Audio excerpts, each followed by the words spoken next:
I'm Yvonne Hamoud, registered social worker and owner of New Moon Counseling, but out of the office, I'm a mom, wife, daughter, sister, and friend. Join me each week as I sit with a special guest to discuss everyday things that impact our mental health. We'll be chatting about everything from mental health and relationships to media and current events, as well as personal experiences and reflections, all in the hopes of normalizing our humanness and helping you see that you're not alone. This is Outside the Therapy Room. Hi, everyone. Welcome back to Outside the Therapy Room. Today, we are joined by Claudia, who is one of our interns turned associates later this month. Hi, Claudia. How are you? Greetings. I am doing really well today. How are you? I'm good, thank you. I'm so happy to have you on here.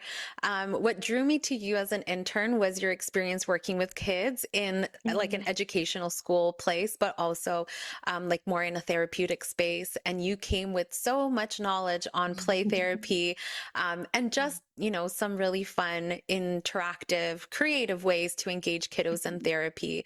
And so that's our kind of topic today. But before we dive into that, can you tell us a little bit about yourself? Mm, yeah. So I'm Claudia. I am just finishing my internship through Wilfrid Laurier University at the end of this month. And so moving into the role of an associate here at New Moon.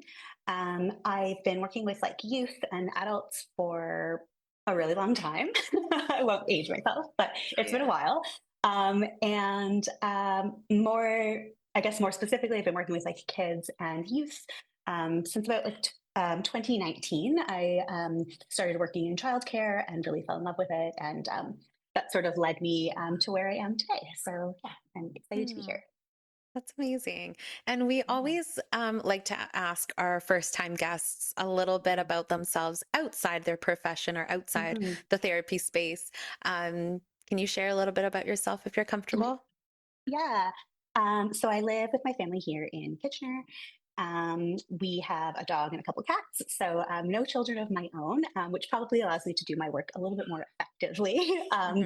Yeah, I kind of grew up in this area, UKWC, and live here, work here, play here. I really like a lot of like outdoor sort of stuff. So if I'm not indoors, you'll find me like out in the yard, hiking, going on adventures with my dog, or solo. Hmm. And usually you'll find me doing something like playful or creative. I feel like I'm fill my day with like little play opportunities. So if you were to observe me at home, I'm always doing something weird Yeah. and something that looks interesting and fun. So yeah, I bring a Oh. lot of like play into work, but then I also do a lot of that at home and it helps keep me grounded and feeling more like myself. I love that. And I Mm. think, we'll get into this in the podcast, but I think play sometimes we really associate it with kids. Mm. And there's so much play that us as adults can really get into too. But Mhm. we will talk about that after. I Yeah. think, today, like I said, we associate play with childhood, but play isn't just, something to pass the time. It can also be very educational. There can be a Mhm. lot of emotion regulation that can happen or that can be learned through play. And it's Mhm. actually, I think it's like an essential part of our emotional development, of our Mhm. creativity, kind of accessing that space, of our mental health, and kind of connection that we end up using throughout our lives. Mhm. So it is like play. It's like, oh my God, what are you doing over there? You're just playing, but there's so much that's actually happening within that time. So, Yeah. yeah, can you tell us a little bit about your work with children and play in a therapy Mhm. setting or outside of a therapy setting? Mhm. Okay, I think it maybe helps to sort of like, okay, what is play? Because everyone I think is thinking maybe like toys or like Yeah. video games, those kinds of things. And that's part of play, but not like totally what it is. So, like, one sort of definition I kind of like is that play is the joyful dance of the soul, where imagination takes flight and worries tend to fade away. It's a celebration Hmm. of innocence and freedom and creativity. And it reminds us that life's true magic lies in embracing wonder, expressing ourselves freely, and finding happiness in every moment of genuine fun. So that Yeah. encompasses a lot of things. And I think how that translates into play therapy is play is sort of, there's lots of different tools like CBT, DBT, and play sort of is its own modality. It's evidence-based. And so basically what it is, play can be used in different ways. There's play therapy, and then there's more play-informed therapy, and then there's play in therapy. So play therapy, a play therapist has received special postgraduate training. They carry the certification of a play therapist. I am not a play therapist, but on my way to doing the courses and achieving that certification in a couple of years. So I tend to do more play-informed therapy, which looks a lot like regular play therapy, but it recognizes that I don't have that certification. But a lot of the things that we do might look the same. And then there's also play that is used in therapy. And so that might look like more, if a therapist takes out like a Jenga or Connect Four, or, you're playing marbles or something, play is being used in that case to sort of create comfort and a sense of calm and ease. So it's a tool to help the client kind of open up. Whereas in play therapy or play-informed therapy, play is the tool. So the actual playing is the work. Playing is learning, playing is healing.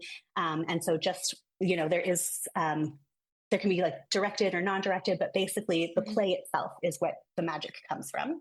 And I'll just also say that there is like child-led play therapy or child-directed play therapy and therapist-led. So child-led tends to be more non-directive. It looks more like what you would see kids doing like on a playground or at school or at home, just like free play. They decide kind of how they want to play the game. They decide on the rules, what materials they want to bring into it. And the therapist is sort of joining them in that.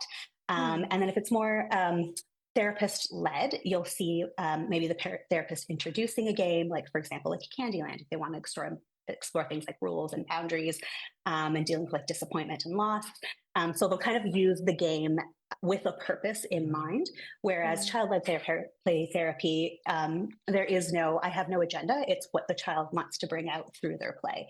And so I'm there sort of supporting it, but at no point am I like directing it or leading it.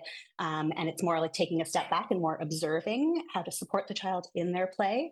And following any directions or rules they want to give you. So it's more hands off if it's child led, but then versus therapist led, it might be, you might see more worksheets or a little bit more guidance that way. Yeah, that's really good. And it really draws a picture in terms of what it could look like in the therapy room with a kiddo. But how, I guess, why do you think play is such an effective therapeutic tool for children, whether it's therapist led or children led? I think it is so effective because, well, I mean, there's so many reasons. Here. So I guess like one thing about play is that it is a universal language. So play is intrinsic. We see it in all cultures. We see it in children from every socioeconomic status, every ability, every belief, age, language, every level of development. So it's very universal. Everyone, including adults, can find ways to play that feel natural and sort of like liberating in themselves. Play is also really effective because it's sort of, especially with younger children maybe under 12, it tends to be sort of their natural form of communication. So younger children's ability to identify and articulate emotions is quite limited, especially during early childhood. So play provides a nonverbal way for them to express their needs. So if you think of it as like play is the language of children, and the toys end up being their words, if that makes sense. And so because of that, play is really effective in helping children with emotional processing, working through things that are overwhelming or experiences they can't quite name yet. It's also a safe place for them to like experiment and take chances, maybe try things that are a little bit risky or scary, and resolve conflicts and learn to build resilience, problem solving skills, all that while they're in the process of playing. It's also really great because it helps them develop other skills like coping skills, pro-social skills, problem solving, emotional regulation, and resilience. And then through that play, it's also helping children sort of develop a sense of who they are, the things that excite them, the things that interest them, their self-concept, self-esteem, and how they see themselves in the world in relation to other people. So there's a lot of benefits, and might look like just like moving some dinosaurs or cars around, but there's a lot actually going on in a child's brain, and especially younger children. The play is literally rewiring their brain, so they're not just killing time or frivolously doing something. They're actually restructuring their brain. They're learning essential skills, and they're learning how to regulate and exist in this kind of world that a lot of children might not feel is designed for them to fit into. So yeah. Yeah. Yeah. I mean, that's so much, right? So much emotional, so much learning, so much skill development that is happening through Mm-hmm. play. And I think, you see it on social media, like if a kiddo, and us as therapists know, but like when a kiddo comes to you, to a parent and says, "Hey, can you come play with me? Can you come play with me?" It might be in the most inconvenient time. Like that parent might be Mm-hmm. cooking and like finishing off work and like having a conversation with someone else.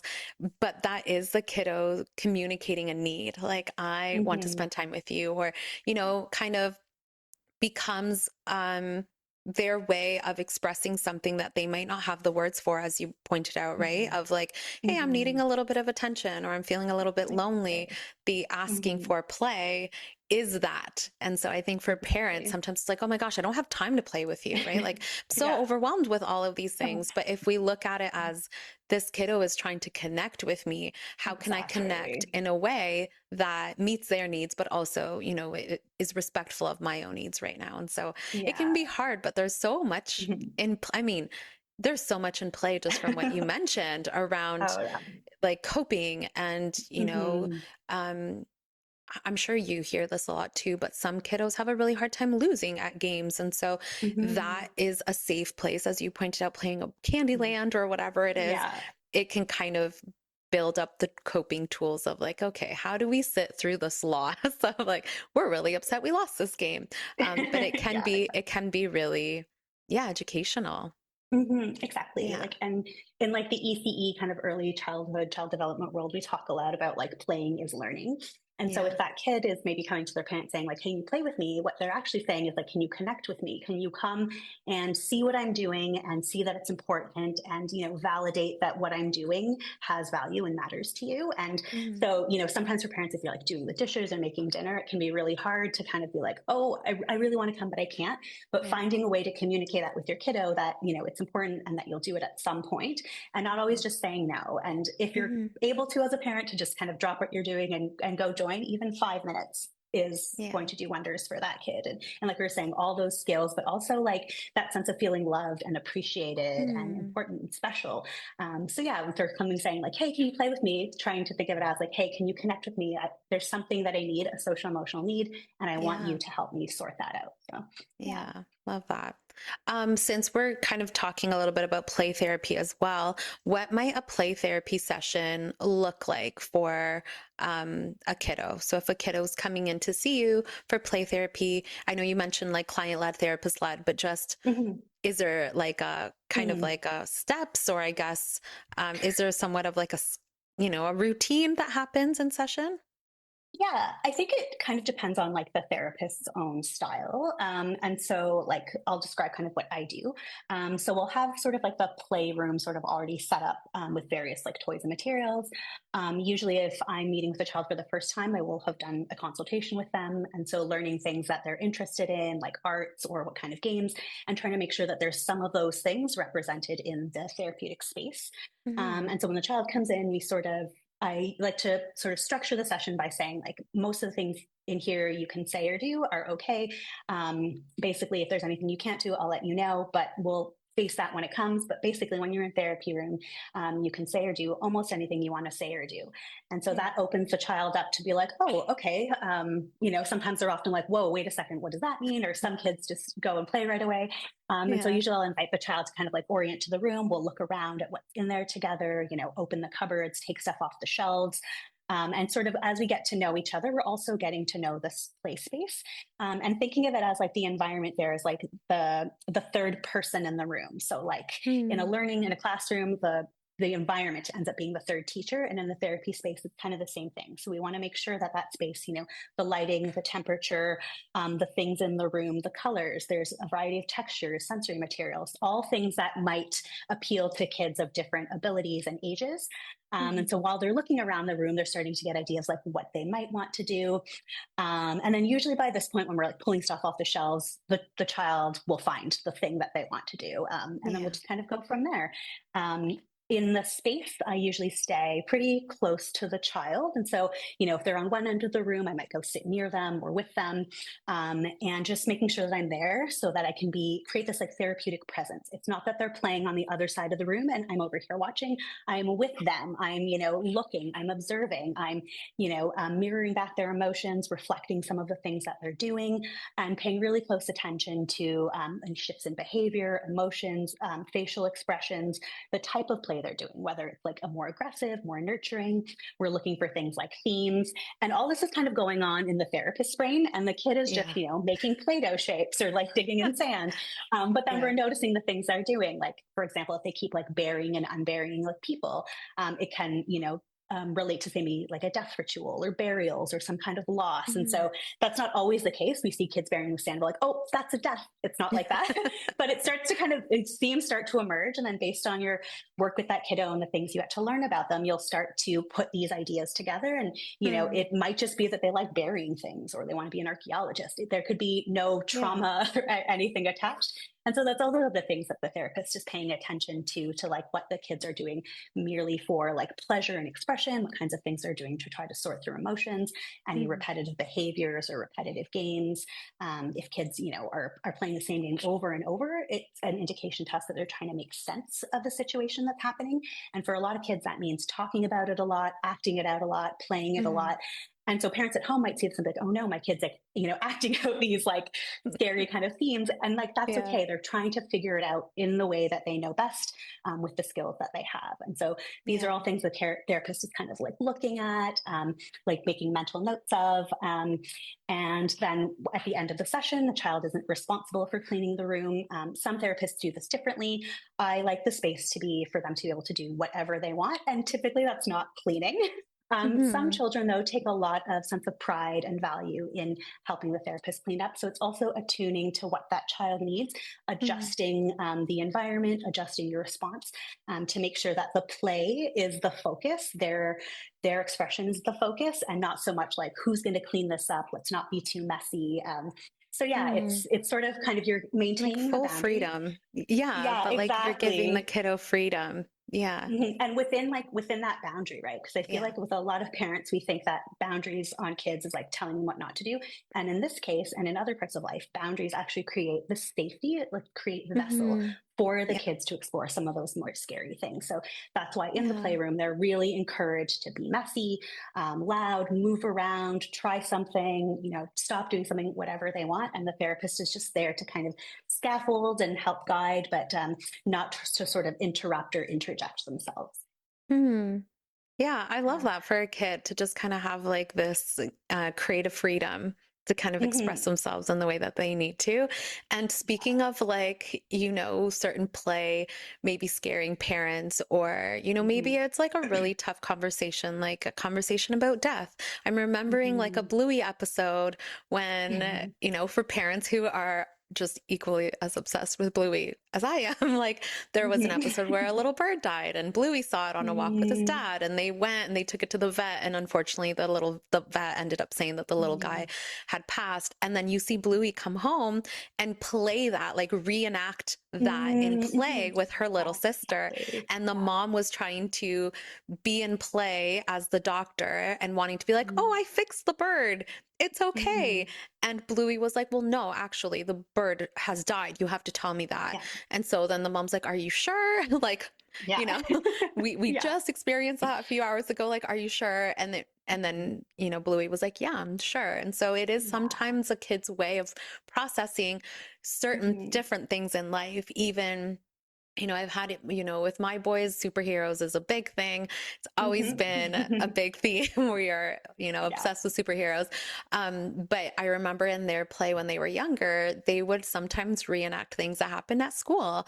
And so like, this kiddo took my ball away, and and then, Spider-Man is coming in, and, Spider-Man is getting the ball back. And then it can just really start a lot of conversations outside of the therapy space, like with parents, to be like, oh, has that happened to you? Like, how do you experience that? Your character here was like really upset that their ball got taken away. Like that would be very upsetting. And so kind of just Yeah, like there's so much in play. My gosh, it's Mhm. so Yeah. powerful. Yeah. Yeah. It's not just like this little tiny thing that we do, at recess or like for little short bursts. It's like something that's happening Yeah. all the time and in different ways that we don't even recognize too. So everywhere. Yeah. I mean, you did answer this already, but why do you think play is so important for children's emotional development? Um, I think because, well, like play is intrinsic to children. It is like something that they can do without being shown how to do it, without words. Yeah. Children that might have physical disabilities or limitations can still find ways to play. Sometimes we've seen videos of like fetuses in a womb kind of moving around. And, there's some theories that are like, this isn't for any purpose. It's just the fetus kind of having fun in there and, learning about its body. And you know what I mean? So it's like something that you can do just like from the moment you're born or before. Mhm. And I think that because of that, it's like children, like I'm saying, their natural sort of language. And it creates this like sense of safety, things that they Mm. don't understand or things that are really big. It creates a way that is developmentally appropriate for them to start processing some of those ideas. And they don't have to understand sort of what it is. They don't need to know what the names of emotions are. All they need to know is that's what they're feeling and express that through whatever play they want. And so I think that part of what makes it so powerful is that every child is able to do it. Every child is able to find value in their own way that meets their needs. They're able to like make sense of the world and also make sense of what's going on in their inner world and Mm. figure out how to translate that out in the rest of the world. I think play too is really essential for children building confidence and a positive sense of self because it's something that they Yeah. enjoy. It's joyful, it's pleasure, it's a hobby, it's things that they're good at, it's things that excite them. And all of those things are contributing to their social emotional development. So when a kid is outside playing, if we see this at like a school, if there's a rain day and kids go outside, that social emotional development doesn't necessarily stop because they're not playing. And the play is what will help sort of facilitate it. So Mm. sometimes sitting kids together and being like, let's problem solve isn't going to work so well. But if you Yeah. give them a pile of blocks and tell them build something together, they'll find a way. The play is Mm. kind of like this universal language that they can all understand. Children who speak different languages can still play together. And so because of that universality, it allows them to meet those social emotional needs and however they're needing to meet them. So yeah, Hmm. as long as children have those opportunities to play. And I think that Yeah. requires like the recognition of how important it is to not just their like physical or social development, but again, it's rewiring their brain. It's creating patterns that are going to be sustained throughout their lifetime. And so the Mm. importance of play, especially when they're younger, it can't be overemphasized. Yeah.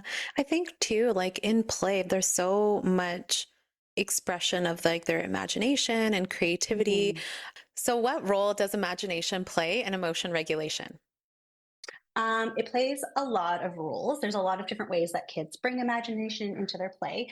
So one way could be like fantasy compensation. So children can imagine different outcomes, giving them a sense of power and control over overwhelming situations or situations that they might feel really powerless in. It allows them to experiment with roles using their imagination to try on different identities and take on different perspectives Mm. and understand how other children might be feeling as well. Imagination also allows us to create distance from the problem. And so, like, again, children can address topics that they might see happening in real life that might be a bit too scary to ask about. They can try to sort that out through their imagination.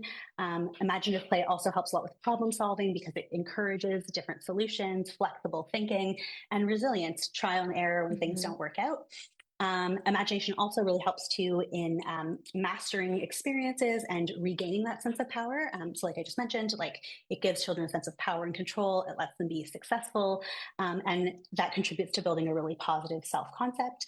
And then imagination also helps naturally elicit like joy and delight. You're doing things that are fun. You're being a superhero or a unicorn or a dog or something that Mm. actually like really like I don't know, makes you laugh, makes you feel like joyful for no reason. Yeah. And so this idea of it's sort of in child development, we call it broadening and building. And so we're taking that imaginative moment and we're trying to expand it and make it a little bigger. And so the shows that as we do this, it enhances that child's capacity for positive emotions, for dealing with other stressors in life. So the imagination kind of is like a safe way, like place is a safe way, but then imagination is another layer in there where they can sort of transcend some of those obstacles and barriers that exist in real life and allow Yeah. them to take on roles that they might not ever be able to. So it's really empowering for them. Yeah, I'm even thinking about like imaginative play, like, for kids, that happens pretty early on where they're imagining Mm-hmm. being a dinosaur or a superhero or whatever it could be. Mm-hmm. But like Dungeons and Dragons, Magic, The Mm-hmm. Gathering, a lot of that is focused on really creating this fantasy Mm-hmm. imaginary world. And, I've talked to clients. My son is now really into D&D, but there's so much exactly what you said, right? You imagine yourself being this character. And Mm-hmm. that comes with, having like empathy for what that character may be going through and like a different kind of understanding, which can be really Mm-hmm. helpful when they get out and, plant themselves back into the real world of, Exactly. having that same level of empathy for friends or an Mm-hmm. understanding as to why a friend may be behaving a certain way or, trying Exactly. to problem solve together in more creative ways. And Mm-hmm. so, yeah, I feel like, seeing it with my kiddos, like that imaginative play is so important and just, Mm-hmm. helping them understand themselves and the world a little bit better. Yeah, absolutely. And like sometimes I like to think of like borrowing, you're borrowing Spider-Man's strength or, you know Yeah. what I mean? It's like if you don't have that sort of bravery and courage, you can imagine that you have it through that character and then Mhm. bring that into your life. And I feel like as Yeah. adults, that's not maybe something that we do, but for kids, you know what I mean? Like harnessing the power of like whatever superhero or, figure that you admire is actually going to be really helpful for them. So Hmm. yeah, Yeah. Yeah. I You feel like. mentioned something about, the importance of having unstructured play. But what Mhm. do you think happens when kids don't have enough opportunities for this unstructured play? Hmm. Yeah, it actually there's a lot of sort of not negative, but like consequences, things that might not happen in terms of like development or emotional processing. So unstructured play, play where like maybe an adult or someone else is telling you this is the game we're playing, these are the rules. Say it's like a board game, but you have to follow it. The child has no sort of control over what those rules are. So yeah, so structured play might be to what you see in maybe like a kid's gym class or something, where the teacher's like, okay, today we're going to be playing dodgeball. These are the rules. They kind of line out who's on which teams, and then the kids play it. So they're playing the game, but there's sort of like an agenda.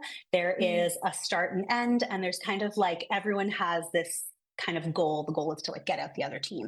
And so that kind of takes all the creativity and freedom away from the children. Like the game will still be enjoyable. Like who doesn't like dodgeball?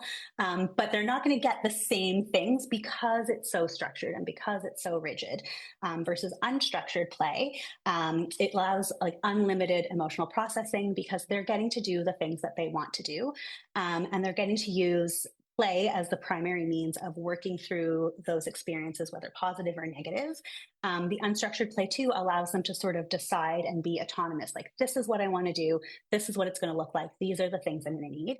And I think for kids, a lot of times in their life, they're kind of being told what to do, schedules, like they're kind of given at school, you have playtime, but, again, that's very structured. And so having the opposite of that unstructured play that's truly free or truly liberating can then also help with like social emotional development. It can help with coping skills, physical development.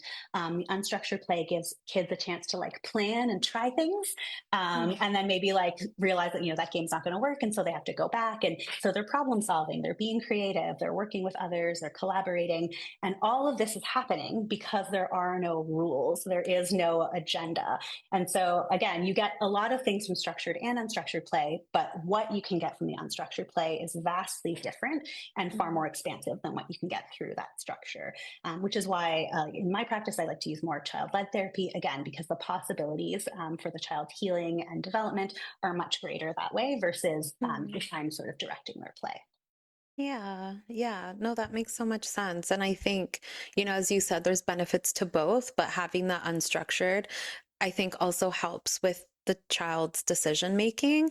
I know, Hmm. again, at my house, my boys sometimes will like, I'm bored. I have nothing to do. I'm like, go and just Yeah. have that unstructured play. Figure it out. If you guys Hmm. want to play something independently, cool. If you guys want to play something together, cool. But I'm not, you guys go do that and figure out what it is. So it can Hmm. kind of give a lot more of that independence to figure out Yeah. and problem solve for themselves as to how they want to fill up their time. Hmm. What does, Absolutely. yeah, what does healthy play look like for children? Hmm. Great question. I think it's like helpful to kind of think about like what maybe unhealthy play is. Mm-hmm. And just in terms of like things like where we're hurting each other, where we're destructing property, where we're destructing toys, where the play is being used in a way to intentionally hurt somebody. So, like if you're playing dodgeball, using that ball to try to hit someone in a place that isn't safe. Um, Mm-hmm. and so I feel like we might see a lot of that. It often can look like a lot of bullying, but disguised as play. Even things like excluding kids from a game who you were previously playing with, like that can also be kind of an unhealthy way to play because it's not teaching kids that social emotional development, pro social skills, but then it's also like excluding somebody from being with the rest of the group. So I Mm-hmm. think that's helpful, especially when we're out in the world or when we see our kids playing out in the neighborhood to notice maybe what some more unhealthy types of play would be. Versus healthy play is where you hear kids laughing, you see them smiling, you might hear screaming, you might see them like getting really big in terms of like their body or their voices. It's something that you'll see that they just kind of fall into, you know what I mean? It's something that they don't really Mm-hmm. have to try to figure out because when you're playing in a healthful way, you're being led by joy, you're being led by meeting your own needs. And I feel like that looks a lot different than like say the sort of bullying or the more unhealthy play that we described. But it is Mm-hmm. important to notice too, especially in a therapeutic space, we might see play or like bully come out in like bully like behaviors, and in the therapy room that's a way that the child might be trying to make sense of maybe their role in peer relations or things that are happening to them or things that they're seeing. And so we also have to remember too, like all play is normal, all play is beneficial. There are some that are more beneficial and there's some that are harmful. And so Mm-hmm. remembering that maybe the more harmful forms of play, like bullying, is something we figure out in the therapy room, and the more pro-social, the ones where we're showing kindness and empathy, those are the types of play that we promote out in the real world. But we Mm-hmm. need both, right? We need to Yeah. figure out sort of like those harder, heavier emotions, some of our darker thoughts and feelings too, so that we can come back into the rest of the world and be a little bit more balanced. And realize that like those thoughts and those feelings are okay, but there's a place for that, right? We're not going to bring Mm-hmm. that into our everyday lives. And so I think that that's also really important too. Sometimes play can look aggressive or, what someone might say dangerous, but it's like an actual healthy way for them to release some of those scarier emotions. And so a therapist is trained to look at those things and recognize when the child is doing something that might be harming them or that might be harmful to, their self-concept, self-esteem. And then they can also, help guide and bring awareness to that type of play too, right? So the child Mm-hmm. is also being made aware of like, this is something that's important in your life. This is something that you're trying to work through, and encouraging, them working through that rather than trying to be like, oh, don't play with that, or like, we don't do that here. And like, that's not really going to help them. And especially in the Yeah. playroom, again, you can say or do almost anything you want to say or do. So that is the place where you can work through some of those kind of like the scarier games or unhelpful forms Mm-hmm. of play or the kinds of things that parents might see and like feel a bit concerned about. So Yeah. I mean, with that, I guess my question is like, we talked about the importance of child-led play. If there is child-led play and a parent is hearing some of these, scary or more aggressive things, like how can that parent be supportive in the child-led play, without like fully taking over or using that as like an education moment of like, oh no, why is your toy hurting that other toy? That's not very kind, whatever it is. Like, I guess, what would your suggestion be so that, yeah, parents don't end up taking over that kids play and still validating that for the parents, like, yeah, that's concerning and that can be scary. mm-hmm. I think but one of the more maybe beneficial things parents can do is just like observe and don't immediately go with that feeling to like interrupt or shut it down. Like take a step Mm-hmm. back, notice how their play might be making you feel, whether it's triggering or activating something in you. Maybe need a moment to sort of regulate yourself, but also taking a step back and kind of looking around, like, are they safe? Are they harming themselves? Are they in imminent danger, or is there like an imminent risk here? Those things don't apply. And then it's really just observing sort of maybe the comments that they're making, the gestures. You're not trying to like judge or label what they're doing, but maybe picking out little themes, like they keep like playing with dolls, giving them baths, putting them to bed. Those are more like caregiving themes. And so, if you see a child who, is being mean to the baby or something, this toy baby, that doesn't necessarily mean that they're not caregiving, but they might be trying to explore sort of a different part of caregiving, or a part that might feel scary to them. And so I think as a parent, we're kind of looking at this, but we're not really judging it and saying like, that's, oh, that's a sign of this, or you know what I mean? Them using that color means that they're really angry. Like, we're not really doing that, but we're kind of trying to get curious about their process. And when we see kids playing, we're only seeing this like little tiny piece of it, and there's all this other stuff going around. And so I think as a parent or a caregiver, you have to take that into consideration, and that you're only getting this small little piece of the child's world. You're not going to fully understand it. And most parents aren't trained to recognize the kinds of things that a therapist is trained to recognize. So I'd say as a parent, observe and be curious. Again, paying attention to safety, but then if there is anything that really is concerning, then maybe that's the time to like talk to a therapist. I think another thing too with kids play is that when we start asking them questions while they're playing, interrupting them, that takes them out of that world, and really is it beneficial, because now those questions are leading and directing, and they have their own agenda, and it's not free play anymore for the child. So I think for parents, like, there might be this impulse to like get in there and, either interrupt something or get them to keep going. But we really have to remember that we're here to create the safe environment, right? And to kind of hold the boundaries, but then take a step back, observe, and be curious about what you're seeing, rather than trying to label it or, say like, oh, jump to a conclusion like, oh no, they're playing this way, that means they have this problem and now we need therapy. Like, it's not so linear like that. So yeah, and it can be hard too, because sometimes kids engage in things like risky play. So you might see that on the playground, jumping over boulders, and a lot of parents can, obviously, with good reason, get concerned about their child's like physical safety. But the child being able to sort of test those boundaries, try things that are risky, titrate how much of a risk they're taking, maybe a little bit more and a little bit less on some days, that is actually helping them build confidence. It's helping them to trust themselves. It's helping them to learn when to ask for help, when they don't need it, how to assess risk for themselves. And you know what I mean? So if we're interrupting that risky play, then we're interrupting all that other learning and all that other healing that might be happening in that moment. So yeah, it can be hard, and like, especially when it looks really fun, you want to get in there, but remembering like there are times maybe when it's appropriate for you to join, and there are times where you just have to kind of hands off, step back, and just observe with curiosity. Just a couple things to add here too. While we want to emphasize child-led play, any play involving sexual touching, gestures, or explicit sexual themes requires immediate and gentle intervention. And so this isn't about punishment or shame. This is about calmly redirecting their play and setting a clear boundary. So maybe saying, we don't play that way here, and then documenting what occurred. Sexual content in play might indicate that something inappropriate happened, and it might not. It could indicate exposure to inappropriate material, curiosity about the child's body or other bodies, confusion about boundaries, or it could indicate that something traumatic happened. Because we don't know, we want to make sure that we're documenting these incidents and then following up with a professional assessment, talking to your doctor or any other appropriate channels. The other thing is that when selecting play materials for children under the age of 3, we want to make sure that we're selecting things that are age appropriate, with no choking hazards, non-toxic if mouthed or ingested, and free from any sharp edges. Just some safety considerations to make sure that they are able to play freely and safely and actually benefit. Yeah, I love the leading with curiosity, because that is such a helpful statement in so many places, but I think with kiddos especially. And kiddos are funny. They'll come in and they'll tell you something so matter of fact, and you're like, oh my God, what the heck did they just say about what's happening at school?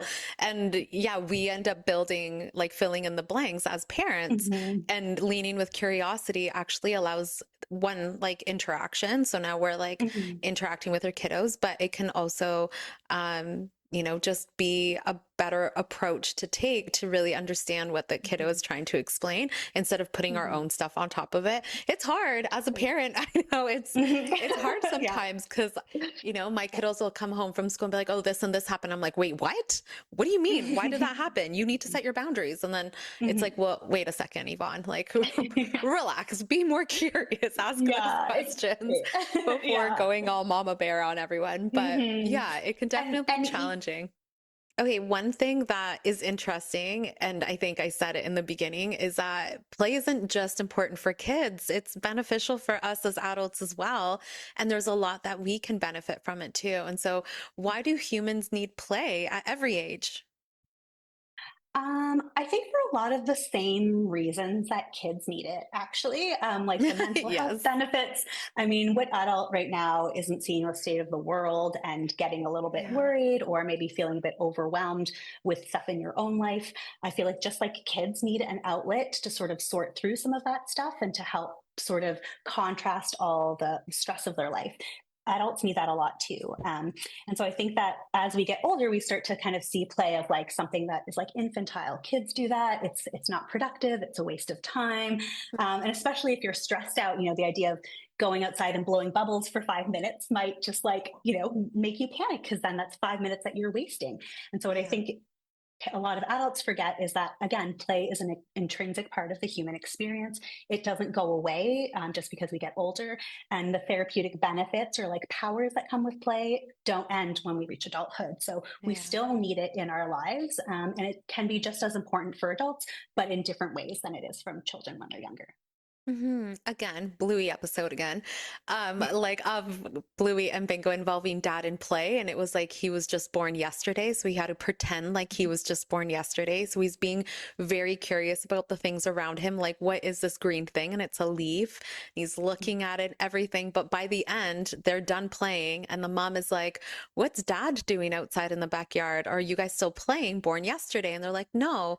But the dad really just like enjoyed that kind of viewing things in his world as if it was all brand new and because he was just born yesterday. So, I mean, there's so much, you know, benefits that come from play. And I can speak for myself, but I'm sure there's a lot of parents in the world who maybe have also experienced this, but kind of like losing touch with play at some point in our lives because like real serious things were happening, school, work, you know, the beginning of like a lifelong relationship and then like starting to have kids and everything. And some of that play starts or like is reintroduced when you have kids and you're playing with them and you're in that space and in that world. And suddenly you're like, oh my God, I miss this so much. Like I'm jumping on the trampoline with my kiddos. Like when's the last time I jumped on the trampoline? Like all of these new things that you can like that your kiddos kind of reintroduce into your life. But it is a lot of fun to kind of be in that. But what do you think happens, I guess, more adult focus? Like what do you think happens psychologically when adults maybe stop playing and then when they start playing again? Yeah. So when adults stop engaging in play, they often experience a rise in things like chronic stress, emotional exhaustion, and like reduced mental flexibility. And so play therapy suggests that without this like sort of purposeless, unstructured activity to help sort of reset your nervous system, adults can become overly identified with the stressors in life, the roles, responsibilities, and then that contributes to burnout, you know, rising cortisol levels, decreased capacity for empathy and joy, and just this state of kind of like malaise. Like you can't really figure out what's wrong. Nothing, you know, you don't enjoy anything anymore. And so, yeah, when adults start playing, we see rises in chronic stress and burnout. Again, reduced imagination, flexibility, creativity. We tend to see a lot of like emotional disconnection from themselves and from others. And it can also lead to like decreased intimacy because play is also helping adults process emotions, including those fears and frustrations. And without that outlet, adults may struggle with their own emotional regulation. And so, you know, conflicts with a partner that might result in, you know, increased or decreased intimacy or loss of connection. And basically a loss of curiosity and wonder within that like adult relationship.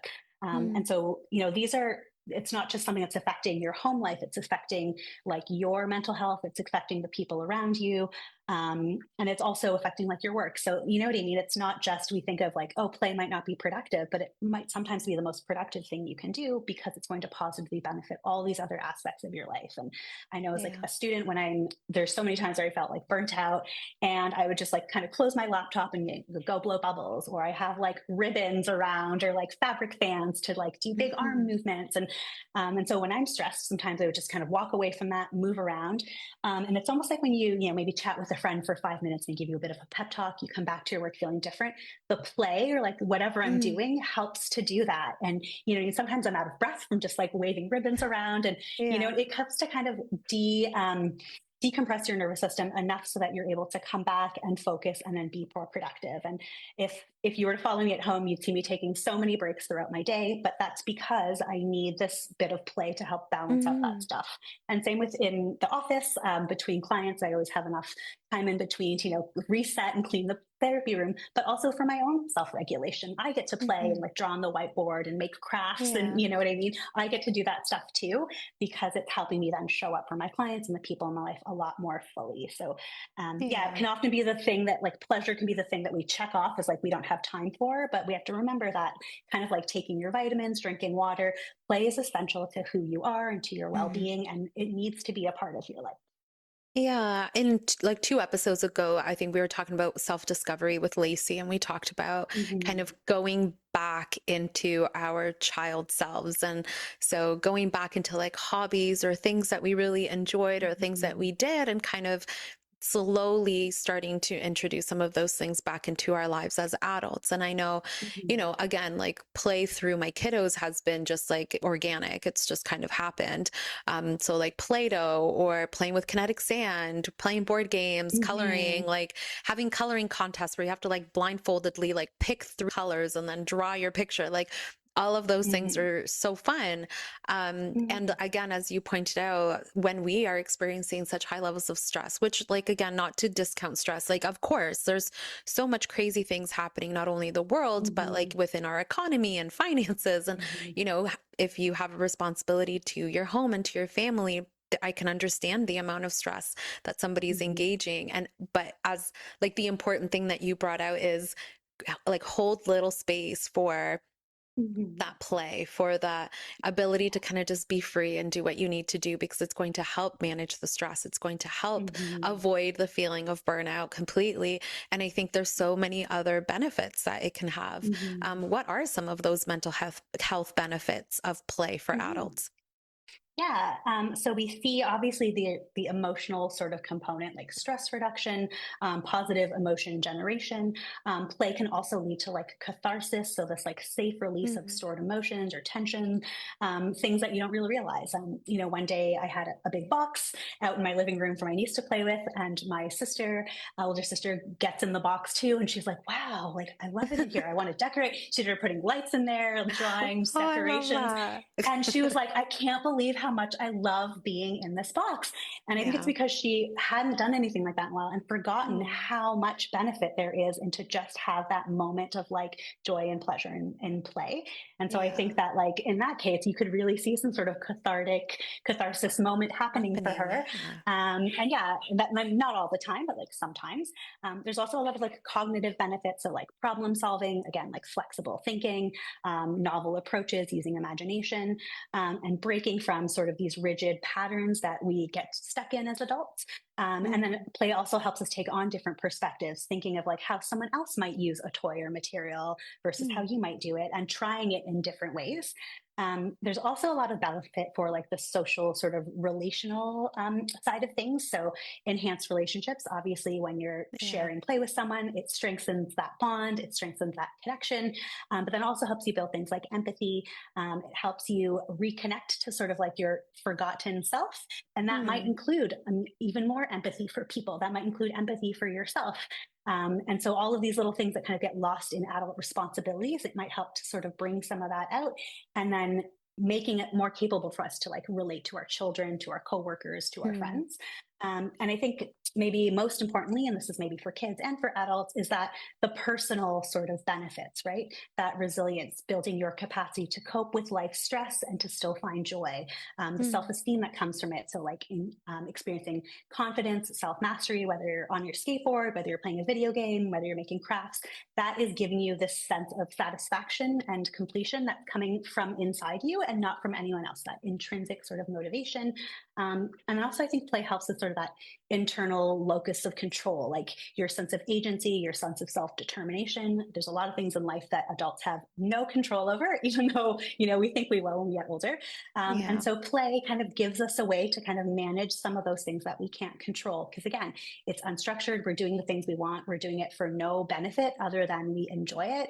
And so, yeah, that's really important for us. And I think, like, for example, if you're driving in a car, you're an adult, you don't have time for play, you might see someone with their window open and just like their hand sort of like riding the waves, kind of sticking their hand out. That's like a really simple form of play. Again, there's no purpose for it. You're just enjoying it. It's regulating, and it's something that isn't taking any more time. And so I think that as adults, we kind of convince ourselves that play isn't important or we don't have time for it. But if we're sort of more intentional, there's a lot of little ways you might already be doing it, and a lot of little ways you can easily kind of sprinkle it in, so that, it feels more like a lifestyle of play rather than something that, you have to always, do like it a carve certain out the time. time.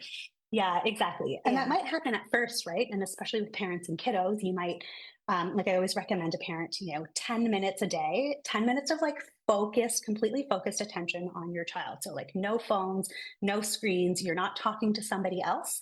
You're with your kid doing what they want to do for those 10 minutes. They're in charge. They can pick the game, they can pick the rules, they can decide not to do it, but you're just kind of there with them. And so, this is their playtime, but it's also doing a lot for you, your mental health, your connection with your child. And so even though we're kind of doing it for the benefit of the child, there's also a lot of benefits for us as adults.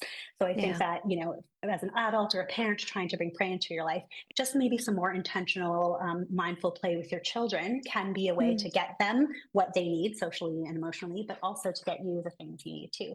So it doesn't have to be like hard, or it doesn't have to be big. Just again, the intention and like the willingness to add it in. Yeah, and it doesn't have to be expensive. I feel like sometimes people too are like, oh, let's go and buy this, or let's go and pay for this experience. And it's like, no, sheet of paper, couple blocks, like you're good. Even pillows, like you're all good. You're set. Well, and like especially pillows, like, so in the ECE world, there's this big focus on loose parts. And so basically loose parts are any open-ended material. It could be elastic bands, it could be rocks, it could be pieces of carpet, it can be anything. Like if you open your junk drawer, if you have one of those with like coins in there, battery, like that could be a perfect example of loose parts. And so giving kids these sort of objects, it's stuff that's cheap, stuff that you don't have to spend money on. It often, like, and sometimes in my office, I refer to it as like, sometimes it looks like garbage, because it does, like, paper towel rolls, empty boxes, like containers. But this is what our kids bring. Like my kids would bring pockets full of rocks and sticks, and we'd be like, you're not bringing those into the house. Like we need to wash them. But really, like that is play. We all joke at like a kiddo's first or second birthday, they're not playing with the new sparkly toy. They're playing with the empty water bottle or with the bag or with the tissue paper. It seems like garbage, but for them, it's like a brand new thing, which is funny. Well, because it's like completely open. It's like open-ended and unscripted. It can be whatever they want it to be.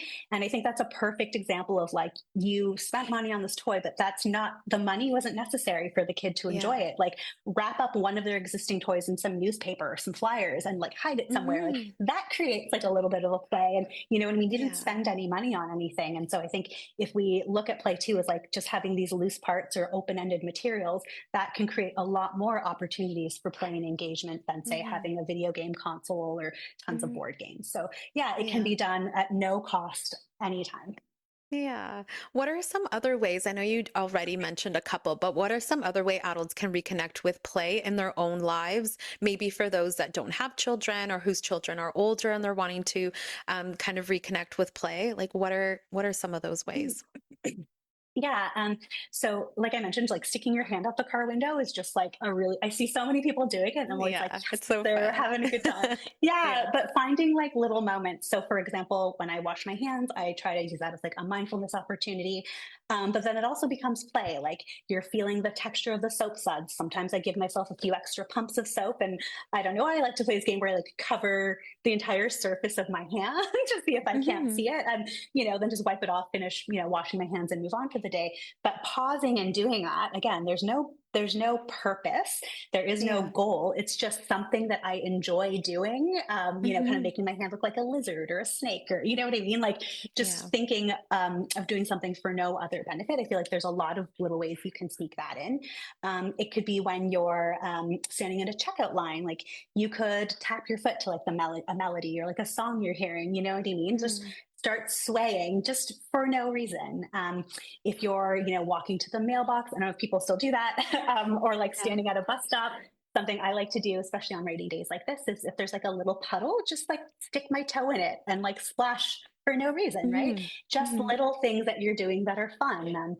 And it could be whether you're folding laundry, you could be like tossing things around, you know what I mean? There's little ways that you can take sort of the adult responsibilities, your chores, and Yeah. make them more fun. So suddenly you have targets with your socks, or you're shooting them into your hamper, or like something like that that feels kind of goofy and silly, stuff that you Yeah. might see younger folks doing but that you might not normally do. It's like those kind, like do something that's like unexpected and unscripted, something that has no goal. And Yeah. often by doing that thing, we start to find those more playful moments in our lives. Yeah. Another one I really like is having bubbles for adults. You can have those in your office or at home because I think a lot of times we forget to like take a breath. um, and Hmm. sometimes we forget to go outside for some fresh air. So bubbles is a really nice way. You can just pop out, take a few deep breaths, you get some fresh air in your lungs, but then you're also letting out a lot of Mm. breath, stress, tension, and that can be really helpful too. And again, it can take 1 second. You could do it in your office, you could do it outside. But again, it's something really little that doesn't take much out of your day to just throw in a little like playfulness or whimsy.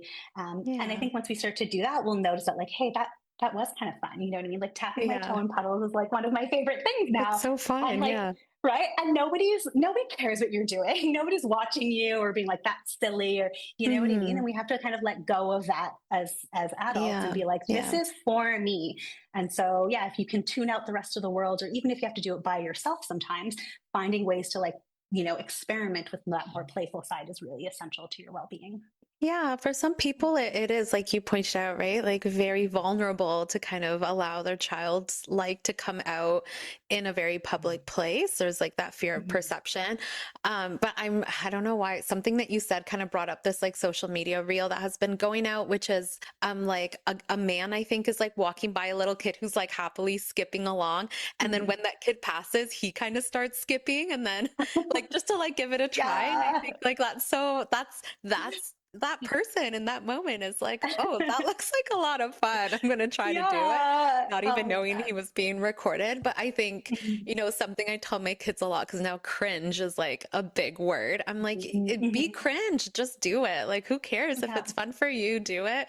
Like I was swinging on the swing set with them the other day, and I like made a comment, and again, it was like, oh, mommy, you're being so cringe. I'm like, good, because I'm having fun, or whatever. Yeah. So I think as adults, sometimes like, yeah, we need to let go of this fear of perception of what other people are going to think about us and Mhm. just kind of do the thing that we know is going to feel good, like putting our little foot in puddle, like doing the wavy thing out the window with our Yeah. hand, or skipping if Yeah. we're going to the mailbox Mhm. and we want a cup like Oh, to yeah. skip for a little bit, like do Right. it. Yeah. Fun. Right. Like throw in a twirl when you're doing the dishes. Yeah. Like I find that when I'm cooking and in the kitchen, it's where I'm like my most like playful and dancing and jumping around and Yeah. you know what I mean? Like it's just fun Be and I'm still goofy. Yeah. getting my chores done, but like, Yeah. you know what I mean? Prioritizing the like joy and pleasure side of adulting too. Yeah, yeah. Well, thank you. This was all so great. It was Mhm. such a fun Mhm. conversation. What's one thing Yeah. you wish parents understood about play? Just kind of like a last minute thing to leave our listeners with. Um, I think that play is essential. Play is mental health care. Play is suicide Mm. prevention. Play is giving children a voice. It's liberating. Play is something we're born doing. Play is something that follows us throughout our lives. It is essential to who we are as human beings. And whether it's children or adults, we need to remember that that is part of what it means to be human, and it needs to be part of our lives too. So remember that it is in and of itself something that we need to do. Almost important as like breathing or drinking water. We also need to play and find joy and find ways to connect with that feeling of doing something just for the pleasure of doing it. So, Yeah. Oh my goodness. I want to invite all of our listeners to just do that. Do one little thing today that just brings you and your inner child that level of joy. And as you know, Claudia, as you shared already, like there's so many examples and ideas that we've given listeners. So I really hope that some of you take that on and just like one little thing. That's it. Well, thank you so much, Claudia, for sharing all your insight today. You are accepting new clients, is that right? I am, at New Moon. I see a lot of children. I have a lot of experience, and a lot of my background is with children 12 and under, but I also love working with youth, have a lot of experience there, and also see adults. So if you're an adult that wants to bring more playfulness into your life or not, we might still be a good fit. So if you find that play is something, or just joy, reconnecting with that inner joy is something that you might benefit from, whether a child or an adult, come see me. Yeah. And Claudia is offering free virtual consultations at New Moon if you kind of want to meet her, see if it's a good fit, all of those things. But we will add the links in our show notes. And Claudia, again, thank you so much. My pleasure. Anytime you want to play or talk about it, I'm here. Let's go. Amazing. Thank you. Well, for our listeners, just remember to play. It's something fun to do, and make sure you follow us on Outside the Therapy Room and tune in next week where we will be talking about triggers and glimmers. So we will see you all then. Take care. Bye. Thank you for listening to Outside the Therapy Room. This podcast is intended for educational and entertainment purposes only. If you reside in Ontario and are interested in working with one of our therapists, please visit our website in the show notes. If you reside outside of Ontario, a quick Google search or search through Psychology Today will help you find a therapist near you.